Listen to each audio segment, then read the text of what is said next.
სამტრედის მუნიციპალიტეტში, კერძოდ სოფელ პოლებში გაიხსნა მორიგი იუსტიციის სახლი. ეს არის რიგით 126 ფილიალი, რომელსაც იუსტიციის სამინისტრო ხსნის უკვე მთელი საქართველოს მასშტაბით. იუსტიციის სამინისტროს მიზანია, რომ საჯარო და კერძო სერვისებზე ხელმისაწვდომობა გაიზარდოს. ეს იუსტიციის სახლი მოემსახურება როგორც სოფელ პოლებს, ასევე მიმდებარე სოფლებს და მასში დასაქმებული არის, რაც ყველაზე მთავარი ადგილობრივი მოსახლეობა. აქ მაცხოვრებლებს უკვე შესაძლებლობა აქვთ მიიღონ ის 500-მდე სერვისი, რომელსაც იუსტიციის სახლი თავაზობს ყველას. ასევე მნიშვნელოვანი გარემოებაა ის, რომ იმერეთის რეგიონში ჩვენ ერთპენიტენციურ დაწესებულებაში გვაქვს ასევე გახსნილი იუსტიციის სახლი. ბუნებრივია, ეს არ არის ამ პროცესის დასასრული, უახლოეს მომავალში იუსტიციის სახლი გეგმავს ასევე სხვადასხვა ფილიალების გახსნას.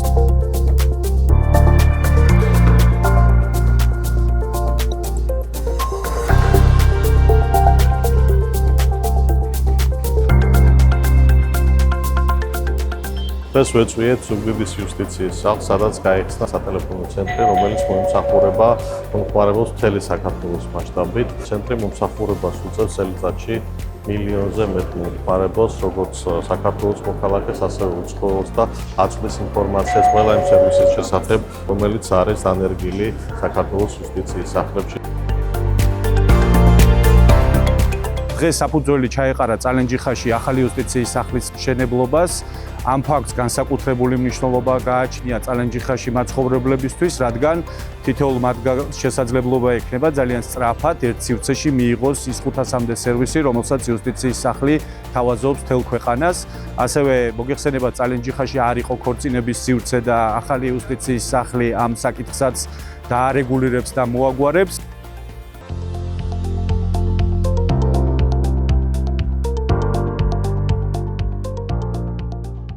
ბათუმის იუსტიციის სახლში, რომელიც განთავსებულია ბათუმის ცენტრალის შენობაში, ფუნქციონირება დაიწყო Just Cafe. როგორც მოგეხსენებათ, Just Cafe არის იუსტიციის სახლის ერთ-ერთი სერვისი, რომელიც თავაზობს მომხმარებლებს მიიღონ იუსტიციის სახლის სერვისები კაფეში, ფინჯან ყავასთან ერთად შეუძლიათ გააკეთოს სარეგისტრაციო განაცხადი და მიიღონ ყველა ის სერვისი, რომელიც მიღება შესაძლებელია ცენტრალურ იუსტიციის სახლში.